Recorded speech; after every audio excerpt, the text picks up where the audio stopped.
За жал, тоа е само уште еден од спиновите со кои што се служи премиерот и ВМРО-ДПМН изминатиот период, како што кажав, во една цела безиденост, што друго да направат. Немаат што да прикажат, немаат сериозен проект, се вадат и како алиби го кажуваат тоа дека за некои работи биле потребни децении, соочени се со тоа што ние го кажуваме, што ние сме направили у нашиот мандат за само година или две.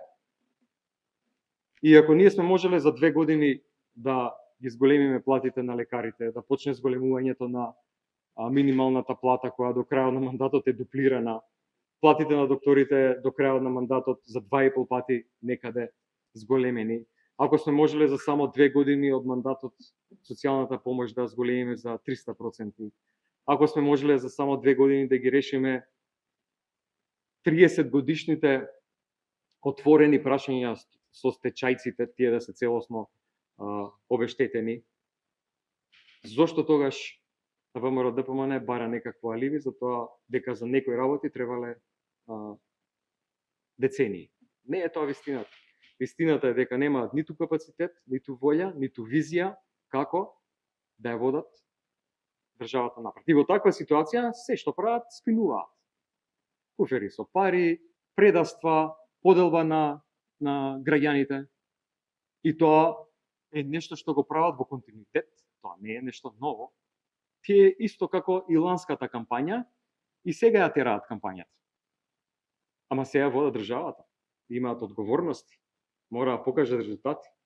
Граѓаните гледаат дека немаат никаква испорака, се намалуваат платите, се скратија пензиите, просечната плата паѓа трет месец поред. Граѓаните и пензионерите наместо 1000 денари зголемување, требаше да има 2000 ако го продолжи нашиот систем на зголемување на пензиите со методологијата. Они се одлучија за линеарно зголемување и сега парите се скратија. Предупредувавме дека така ќе биде. Цените се надвор од контрола. Никој не ги контролира цените во маркетите, а има владата механизам да го направи тоа. Ниту една добра мерка која што предложивме не ја поддржа. Во таква ситуација бараат предавници, го делат народот, а државата стагнира. За какви се тие бугарски куфери? Се што направивме е што предложивме декларација со која што требаше да има национално обединување. Таму се заедничките црвени линии. Ајде да го направиме тоа заедно во интерес на сите граѓани. Граѓаните сакаат да видат на Македонија како напредува во Европа. И јасно се дефинирани црвените линии. Дополнително на тоа, такви така наречени црвени линии има и во програмата на ВМРО-ДПМН 1198. Дозволете да ги прочитам. И кажете што е различно од тоа што ние го предлагаме. А државата при тоа не прави чекор напред. И не ги отвораме поглавијата со Европа.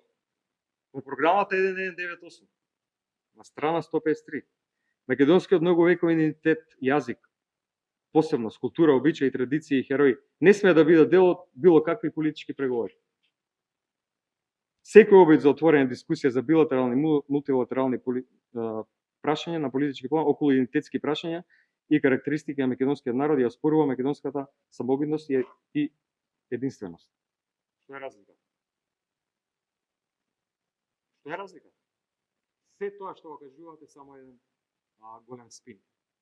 Само алиби да нешто не се направи и државата да стои во место. Да не се продолжат преговорите, да не се направи мерка во интерес на граѓаните. Па така не се води држава. Извинете.